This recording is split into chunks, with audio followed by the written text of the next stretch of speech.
Indexação consiste na construção de índices ou caminhos de acesso alternativo para registros de arquivos, com o intuito de acelerar sua recuperação sempre que necessário.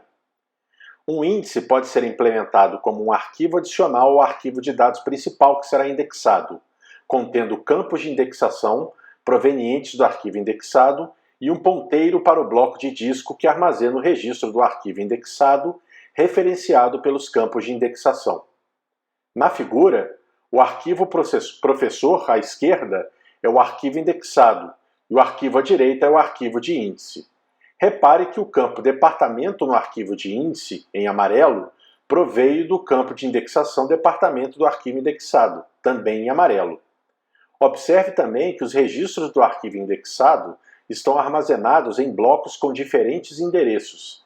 Por exemplo, os registros de professor de nome Roberto e Carlos estão armazenados no bloco azul, de endereço 00, enquanto o registro de professor de nome Ana está armazenado no bloco vermelho, de endereço 10, e o registro de professor de nome Luiz está armazenado no bloco verde, de endereço FF.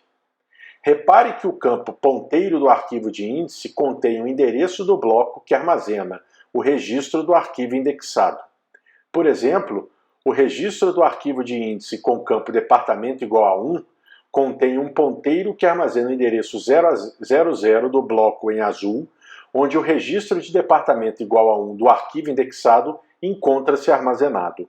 Um índice de nível único é implementado como um arquivo ordenado e pode ser denso, com cada registro do índice referenciando um registro do arquivo indexado, ou esparso, com registros do índice referenciando alguns registros do arquivo indexado.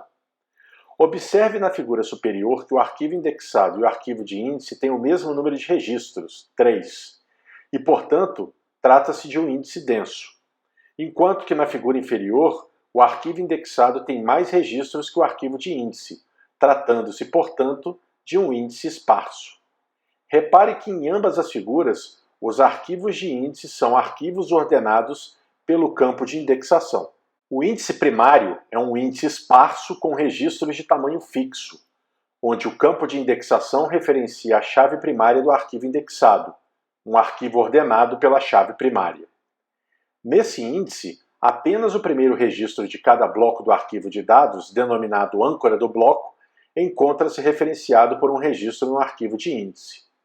Observe na figura que o campo de indexação é a chave primária CPF, em amarelo, que o arquivo indexado está ordenado pelo CPF e que apenas o primeiro registro de cada bloco, 00 em azul, 10 em vermelho e 20 em verde, encontram-se referenciados no arquivo de índice.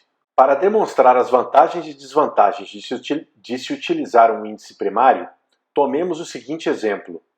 Imaginemos um arquivo indexado de professor, com chave primária em CPF, 10.000 registros de tamanho fixo de 185 bytes cada um, armazenado em um disco com blocos de 4 KB. Nesse caso, o fator de bloco do arquivo indexado é de 22. O número de blocos necessários para armazená-lo é de 455, consumindo um espaço de armazenamento de aproximadamente 1,77 MB. Se precisarmos pesquisar valores nesse arquivo, teremos que acessar 455 blocos em disco no pior caso, se a condição especificada na pesquisa envolver campos que não sejam a chave primária, já que a pesquisa terá custo linear. Mas se a condição especificada na pesquisa envolver a chave primária, o custo passa a ser logarítmico, e teremos que acessar apenas 9 blocos em disco. Agora imaginemos a construção de um índice primário sobre o campo-chave CPF de 11 bytes, onde o ponteiro de bloco ocupa 16 bytes. Nesse caso, o fator de bloco do arquivo de índice é de 151, o número de blocos necessários para armazená-lo é de apenas 4, consumindo um espaço de armazenamento de 16 KB. Repare que o número de blocos necessários para armazenar o arquivo de índice é pequeno, pois trata-se de um índice esparso que armazena apenas os âncoras de cada bloco. Para pesquisarmos valores usando o arquivo de índice, é necessário que a condição de pesquisa envolva o campo de indexação, daí o custo é logarítmico, e apenas 3 blocos em disco têm que ser acessados Nesse caso, 2 blocos para pesquisa no arquivo de índice e mais um bloco para recuperar o registro no arquivo indexado. Pelo exemplo, observamos que um arquivo de índice primário é significativamente menor que o arquivo indexado, ocupando menos blocos em disco para ser armazenado. Isso se deve ao fato do índice ser esparso, com um arquivo de índice contendo menos registros que o arquivo indexado, e ser menor, com o arquivo de índice possuindo registros de menor tamanho que o arquivo indexado. Além disso, por se tratar de um arquivo ordenado, a pesquisa binária usando o índice é muito mais eficiente que a pesquisa linear.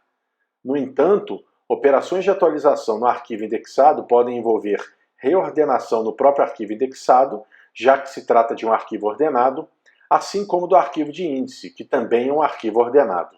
O índice de agrupamento, ou clustering, tal como o índice primário, também é um índice esparso com registros de tamanho fixo. Porém, onde o campo de indexação referencia o campo de agrupamento do arquivo indexado, um arquivo ordenado por esse campo. Nesse índice, apenas os primeiros registros de valor distinto no campo de agrupamento encontram-se referenciados por um registro no arquivo de índice. Observe na figura que o campo de indexação é o campo de agrupamento departamento, em amarelo, e que o arquivo indexado está ordenado por esse campo. Observe também que apenas a primeira ocorrência distinta de valores do campo departamento encontra-se referenciados no arquivo de índice. Por exemplo, o registro de primeira ocorrência do valor 1 encontra-se no bloco 00 em azul, de valor 2 no bloco 10 em vermelho e de valor 3 também no bloco 10 em vermelho. E somente essas ocorrências encontram-se referenciadas no arquivo de índice. Ainda no arquivo indexado de professor, imaginemos a construção de um índice de agrupamento sobre o campo departamento de 8 bytes, contendo 200 valores distintos, onde o ponteiro de bloco ocupa 16 bytes. Nesse caso, o fator de bloco do arquivo de índice é de 170, o número de blocos necessários para armazená-lo é de apenas 2, consumindo o espaço de armazenamento de 8 KB. Mais uma vez, repare que o número de blocos necessários para armazenar o arquivo de índice é pequeno, pois trata-se de um índice esparso. Para pesquisarmos valores usando o arquivo de índice, é necessário que apenas 2 blocos em disco tenham que ser acessados. Nesse caso, um bloco para pesquisa no arquivo de índice e mais um bloco para recuperar o registro no arquivo indexado. O índice secundário é um índice denso, com registros de tamanho fixo, onde o campo de indexação referencia qualquer campo não ordenado do arquivo indexado.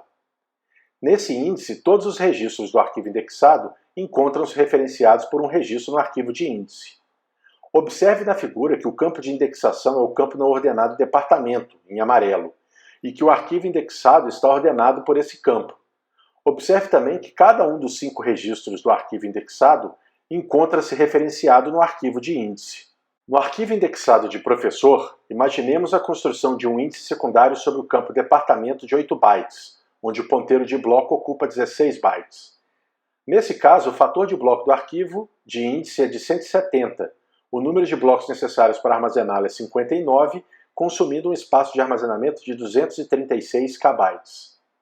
Repare que o número de blocos necessários para armazenar o arquivo de índice secundário é maior que o do arquivo primário, pois trata-se de um índice denso. Para pesquisarmos valores usando o arquivo de índice, é necessário que apenas 6 blocos em disco tenham que ser acessados. Nesse caso, 5 blocos para a pesquisa no arquivo de índice e mais um bloco para recuperar o registro no arquivo indexado.